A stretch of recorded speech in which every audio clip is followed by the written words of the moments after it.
Okay, so here we are, 9.3, the parabola.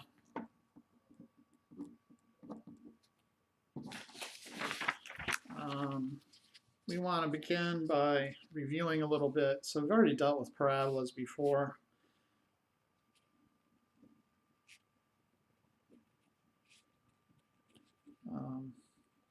So remember them as kind of the horseshoe-looking objects like this. If the a value was less than 0, and of course if the a value is greater than 0, we have this form.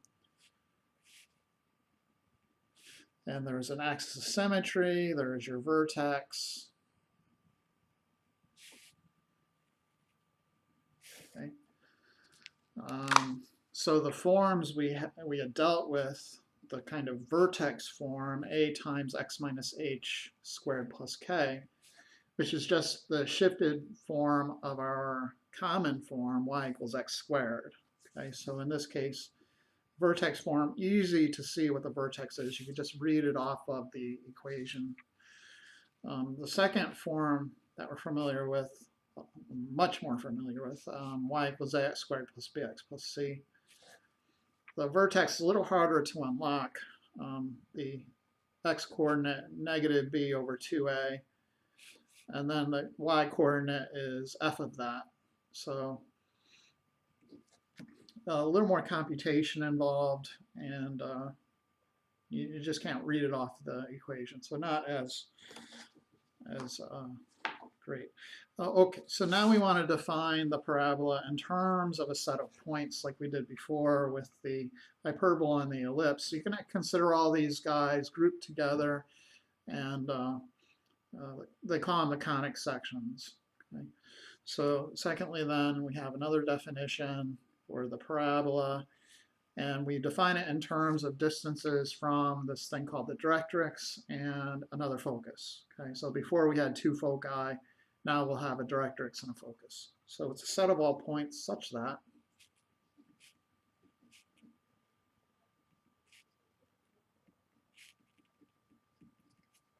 the following is true.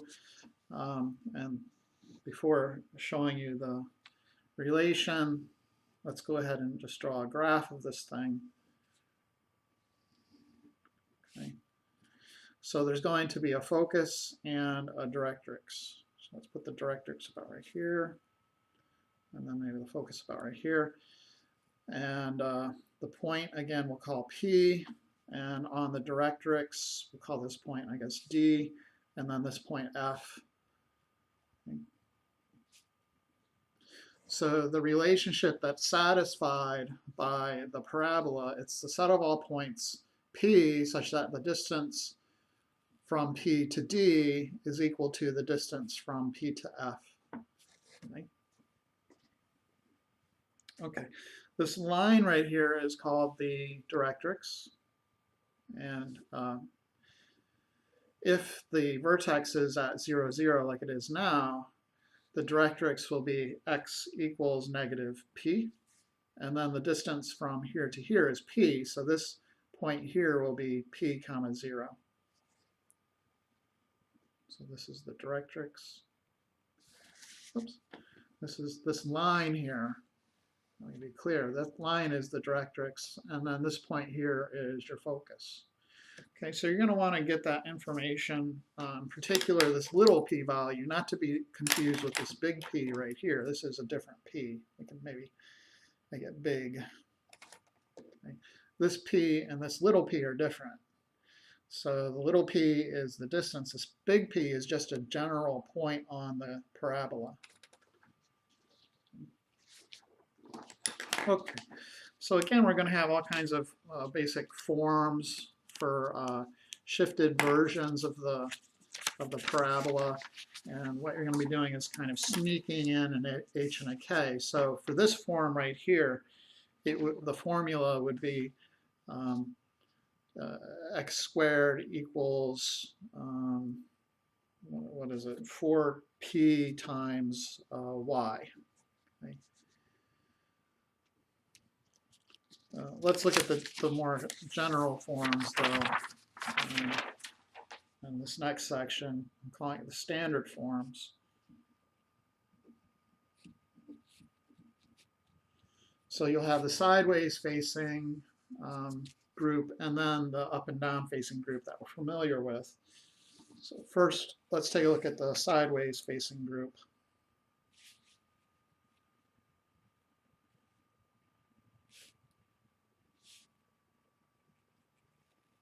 Okay.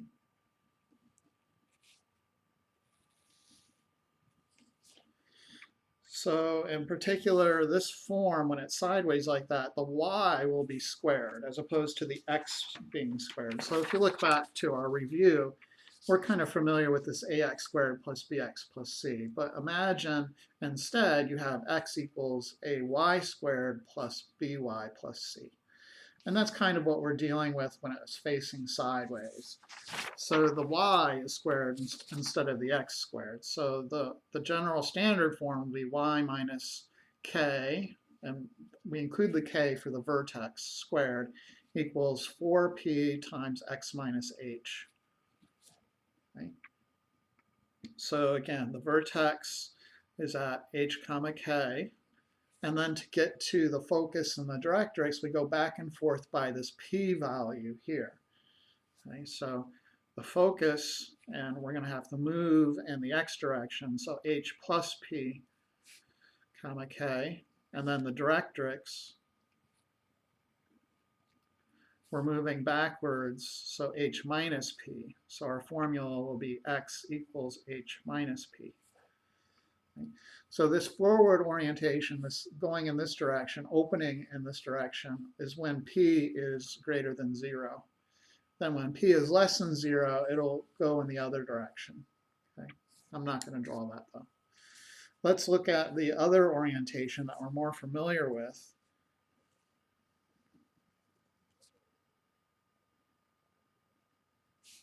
Okay. So in this case, the x values will be squared. You'll have this look to it.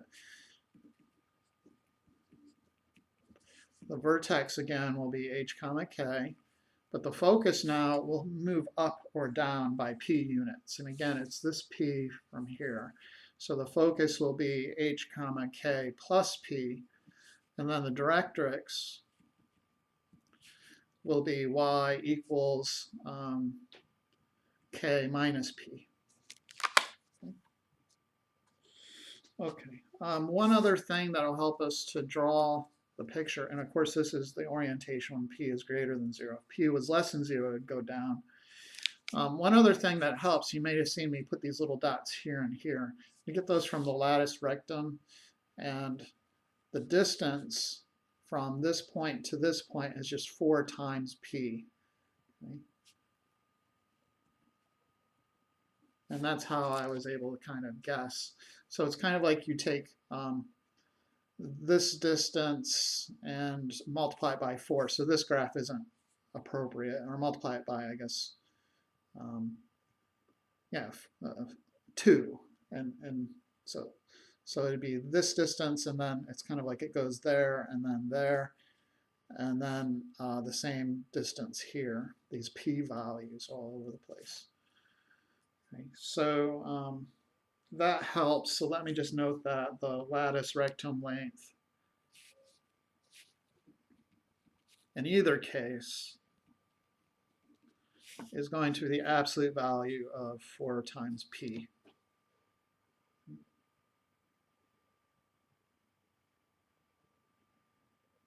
So again, maybe I'm a bit mistaken.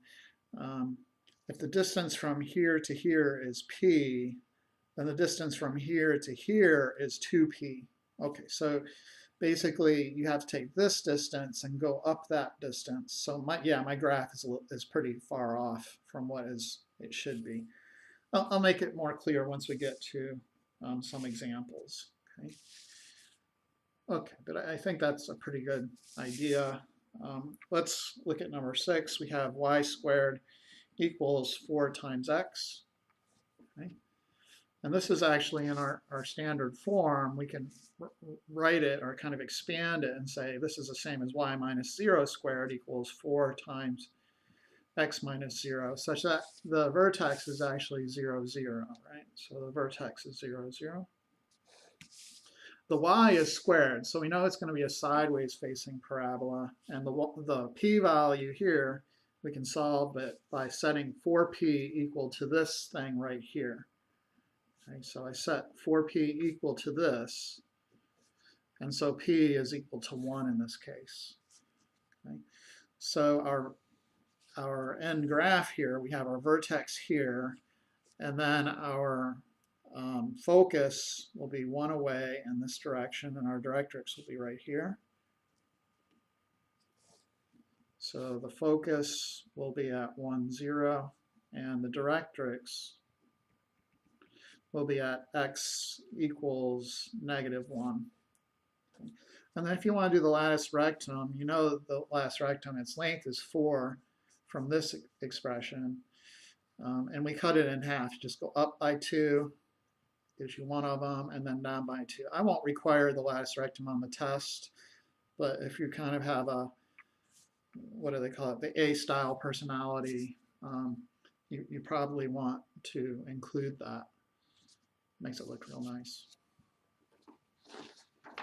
Okay. So let's just take a look at some more examples, and then maybe look at one application and call it a day.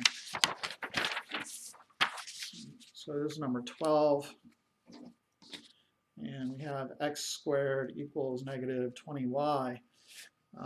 This time the traditional variable is the squared, so it's going to be up or down facing. So if you need to, you can rewrite it x minus 0 squared is -20 times y minus 0. And so the vertex is at 0, 0. To get the p-value, you set 4p equal to that. So I'll have 4p is -20. That tells me p is -5. And also it tells me the form. Okay, so we're dealing with a sad face form. Okay, so you can get started graphing this thing. Here's my vertex. Because it's a sad face form, we're going down to get to the focus. So by 5, 1, 2, 3, 4, 5. It's right here. So the focus is at -5, 0. And then the directrix go in the other direction, 1, 2, 3, 4, 5. Okay. And then if you want to get the lattice rectum, it's -20, the absolute value of that's 20, and then you cut it in half. So it would be 10 in either direction. 1, 2, 3, 4, 5, 6, 7, 8, 9, 10. 1, 2, 3, 4, 5, 6, 7, 8, 9, 10. And then connect the dots, and you should be done.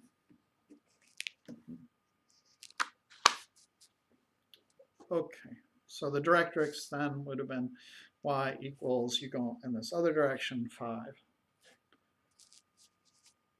Okay, let's look at one with a shifted vertex. So this is 38. You have x plus 2 squared equals -8 times y plus 2. Okay. So here our vertex then is -2, comma, -2. The traditional variable is squared, so it's either up or down. You can tell it's going to be down because this is negative. Okay, the p-value, in fact, is going to be -2. So let's go over here and get a graph started. 1, 2, 1, 2. So our focus, we're going to have to move down to get to it. So the focus, and it's going to be -2 plus -2, comma -2. So -4, -2, -4. And then for your directrix, you're going up by 2. So it's right on the x-axis. So the directrix is y equals 0. And then if you want to get your lattice, 4 in either direction. So 1, 2, 3, 4, spot right here. Then 1, 2, 3, 4, spot right here. And connect the dots. And we have our picture. Okay, let's do the other kind of orientation to look at that. So here's, I believe, 40. We have y plus 4 squared equals 12 times x plus 2. Okay. So our vertex is going to be at -2, comma, -4. The p-value, set for p equal to 12, so p is 3.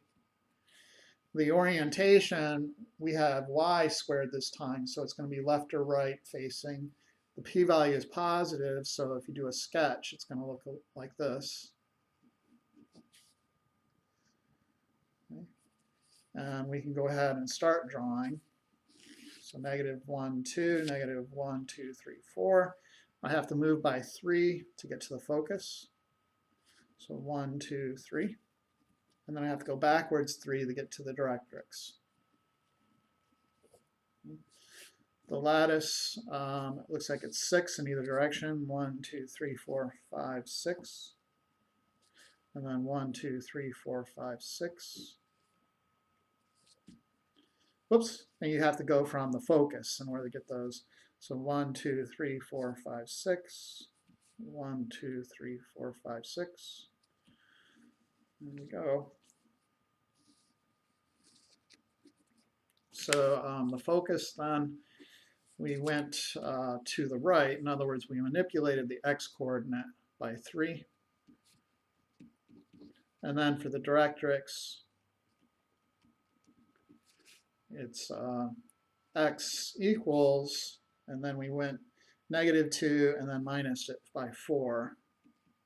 In other words, x is -6. Or was it by 4 by 3? So it's by 3, sorry. So x is -5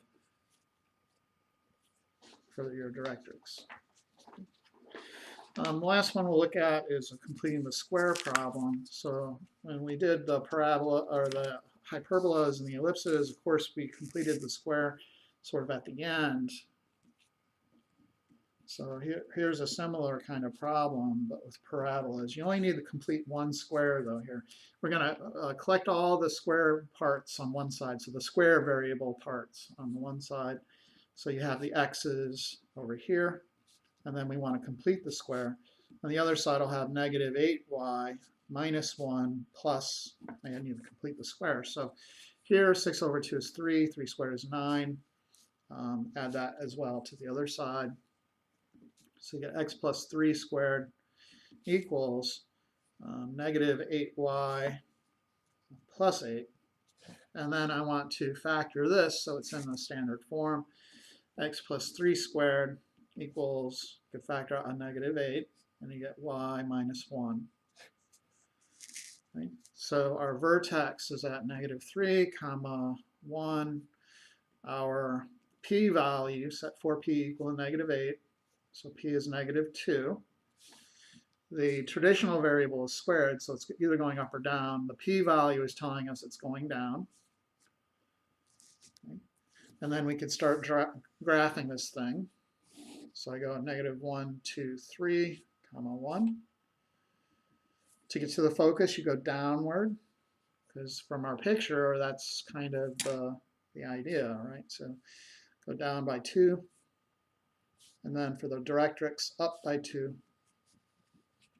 And then if you want your lattice, you're going over by 4. 1, 2, 3, 4. 1, 2, 3, 4. Just divide the -8 by 2. And then connect your dots and you have your picture. Let's get the formulas for the focus and everything. So the focus, I moved down. In other words, I changed the y coordinates by 2. So I subtracted 2. And then for the directrix, you change the y coordinate by going up 2. So it'll be y equals 1 plus 2. In other words, that tells us y is 3 for our directrix. Okay, so the last thing we'll look at is an application of this. And the main application that I see as a teacher is in designing headlights. Okay. So you can imagine for headlights on a car, you want, so imagine this is your headlight. You want the light coming out of it directly. You don't want the light being dispersed all over the place. If you ever got in an accident and your headlight was screwed up, that's kind of what happens. Your light will sort of diffuse all over the place as opposed to just going straight out of the light. Okay, so you can use a parabola to model this part of your headlight. And then if you put the light bulb directly at the focus, it causes this phenomena. It causes the light to emanate from the light bulb and bounce directly forward. Okay? So there won't be any of that diffusion of light, and we get the optimal situation that we're after. Okay? So particular example 6 looks into this issue, page 993. Okay. And so here we have an engineer designing a flashlight using a reflecting mirror. The casting has a diameter of 4 inches, depth 2 inches, and they want you to find the equation of the parabola and where you're going to position the bulb for the optimal light to come out of the light flashlight. Okay, so they've given us information. The depth is, the depth is 4 inches, or rather 2 inches, geez. And then the diameter is 4 inches. So we can graph this already. Put the vertex of the flashlight right there. And then its diameter, they say, is 4 inches. So 1, 2, 1, 2. From here to over there is 4 inches. So this point is at 2, 2, and this point is at negative 2, 2. The vertex 0, 0, and then what else? The depth is 2 inches, so 1, 2 to this point. Okay, so we need to find the equation for this thing, and we need to figure out where to put the bulb. So where to put the bulb is just figuring out where to put the focus, or where the focus is if you have this situation. So, so I guess it wasn't obvious that this was 2, 2 until we knew the depth was at 2. Sorry, I've done this problem so many times, I just know the point is 2, 2. So anyway, sorry about that. So once you know the depth is 2, then you would know that this point is 2, 2. So maybe I should start from scratch again. So here's my parabola modeling the situation. I know the diameter is from here to here is 4, so I can say that this over here I'm putting at 2, this over here negative 2, and then the depth we said was 2 inches. So the depth means from here to here you have 1, 2 inches. Okay, so now I can figure out these points on my parabola have to be at 2, 2 and negative 2, 2. Okay, that wasn't obvious how I got this point right here. It was like, what? How did you get that? Well, that's how. Okay, it's from the depth. Okay, so our formula for this form, then it's sort of our standard variable is squared, so the x is squared. The vertex is at 0, and we have 4p times y minus 0. Okay.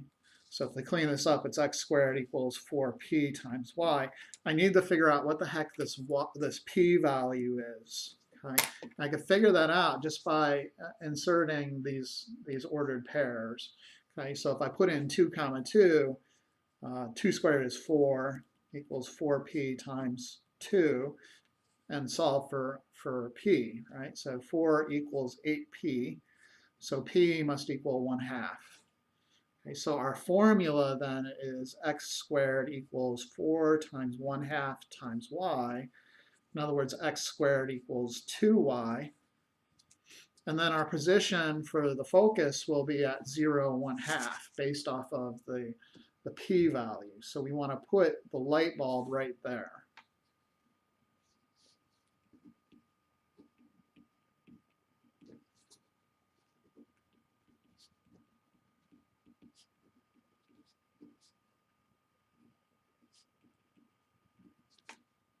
So we're putting the light bulb 1/2 inch away from the vertex.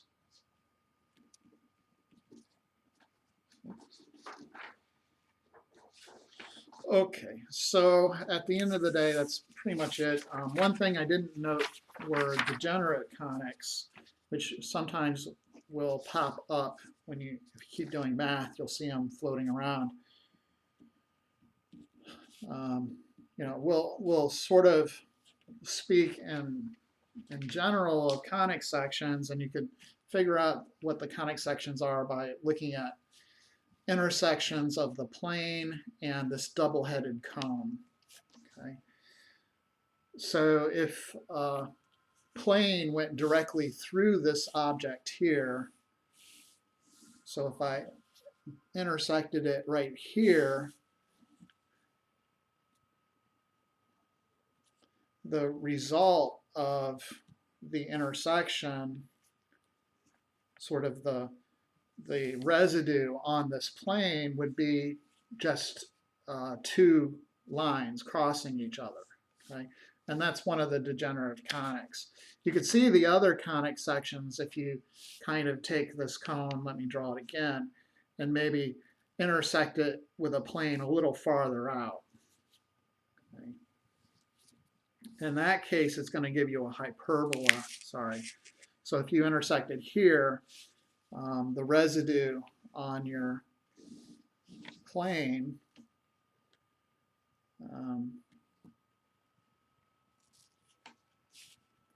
is going to look like this. Okay, and what you'll have is the hyperbola.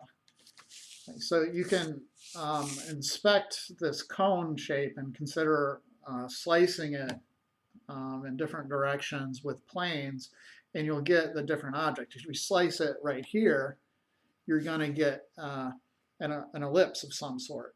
Okay?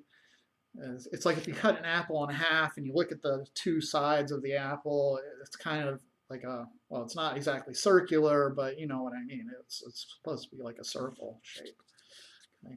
That's the idea here. Now, in this case here, this is not one of the, it's not a hyperbola exactly. It's definitely not an ellipse, and it's not a parabola. It's a degenerate conic. So again, if you intersect the conic, this double-headed cone in special ways, you don't get the ellipse, the hyperbola, or the parabola. In this case, you got a set of lines. In other cases, like if you took a plane and put it directly through the middle, sort of the intersection would just be a point. Okay, so you can get a set of two lines, you can get a point, you can get just one line if you visualize it in a sort of weird sort of way. So anyways, just be aware these things will happen, and you may run into it one day in the future.